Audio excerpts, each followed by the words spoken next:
পাপনের পথ নেই। শাকিব শান্ত দেশে ফেরার সঙ্গে সঙ্গেই মারতে ছুটে গেলেন একদল ভক্ত। ভাইরাল ভিডিও, বিস্তারিত জানুন পুরো ভিডিও জুড়ে। দর্শক, সেমিফাইনাল খেলার স্বপ্ন নিয়ে বিশ্বকাপ খেলতে যুক্তরাষ্ট্রে গিয়েছিল বাংলাদেশ দল। সেই স্বপ্ন পূরণ হওয়া তো দূরের কথা, 20 বছরের মধ্যে সবচেয়ে বাজে ফল করে হতাশা হয়ে দেশে ফিরেছেন ক্রিকেটাররা। তবে আইসিসির ভাড়া করা বিমানে ঢাকার উদ্দেশ্যে রওনা দেয় বাংলাদেশ দল। এরপর দেশে নামেন তারা।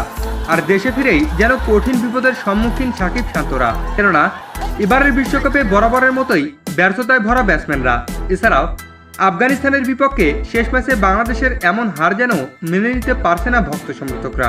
আর তাই ক্রিকেটাররা দেশে ফেরার সঙ্গে সঙ্গেই মারতে চলে যান একদল ভক্ত, যে ভিডিওটি মুহূর্তেই ছড়িয়ে পড়েছে সারা নেট দুনিয়ায়। তো দর্শক, ক্রিকেটারদের সঙ্গে ভক্তদের এমন কাণ্ড করা কি ঠিক হয়েছে? কি মনে হয় আপনাদের? তা অবশ্যই জানিয়ে দিবেন আমাদের কমেন্ট বক্সে।